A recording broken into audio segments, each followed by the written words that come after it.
In all the places of the earth, they know that the gods and spirits affect man's path. All the misfortune that befalls man lies at their feet. If you have eyes to see, you see their presence and their power. Keep your eyes open, traveler, and you might see their faces. Here, they once said that Loki lies imprisoned in a cave, trapped by his enemies, who set a serpent above to drip venom on his face. His wife, Sigyn, sits beside to catch the venom in a bowl, but when she must leave to empty it, the poison falls unabated. His pain is so great that he thrashes and writhes. And here above, we see the earth shake and break apart. Across the sea, they know that the earth is carried in the arms of a giant. When he is vexed or injured, he may not carry his burden so gently, and the world will feel his anger and pain. In a land far away, they say the winds are trapped inside the earth.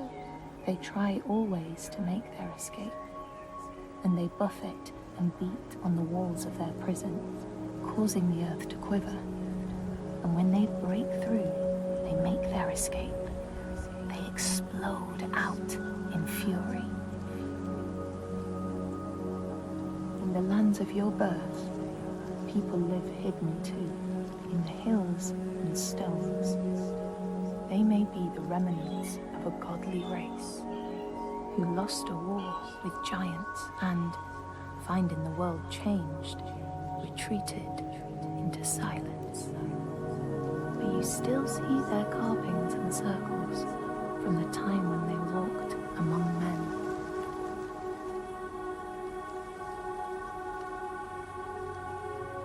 Here, they know that if times are harsh, you may ask of the hidden folk to share their bounty.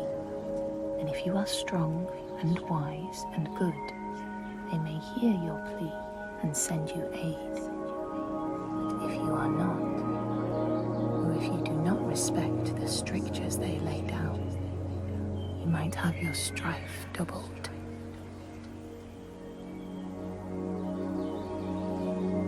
In the lands of your birth, and in these lands too, they know that people can be taken by the secret fair ones. If you are not careful and do not keep to the pathways, you may find yourself among them. In a land to the east, they know that when a traveler finds themselves lost, it is the fault of the Vadadash, who wait at the crossroads to trick souls passing by. The only remedy is to let your horse lead you home, because beasts have no souls. But if you have no horse, your soul is lost forever.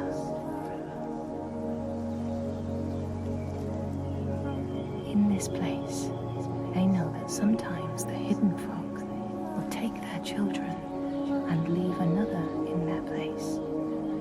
These children may look the same as their own, but will be dazed and far away, or ill-tempered. And you know then you have a changeling in your house. In this land, when people cannot raise their children, they will leave them in a sacred place for the hidden folk to take and care for. Sometimes these children come back, but it is said that they are changed, with a wildness in their eyes, and their parents do not want them. These people know that children who have died uncared for can return as Útburður, small ghosts clad in fluttering rags.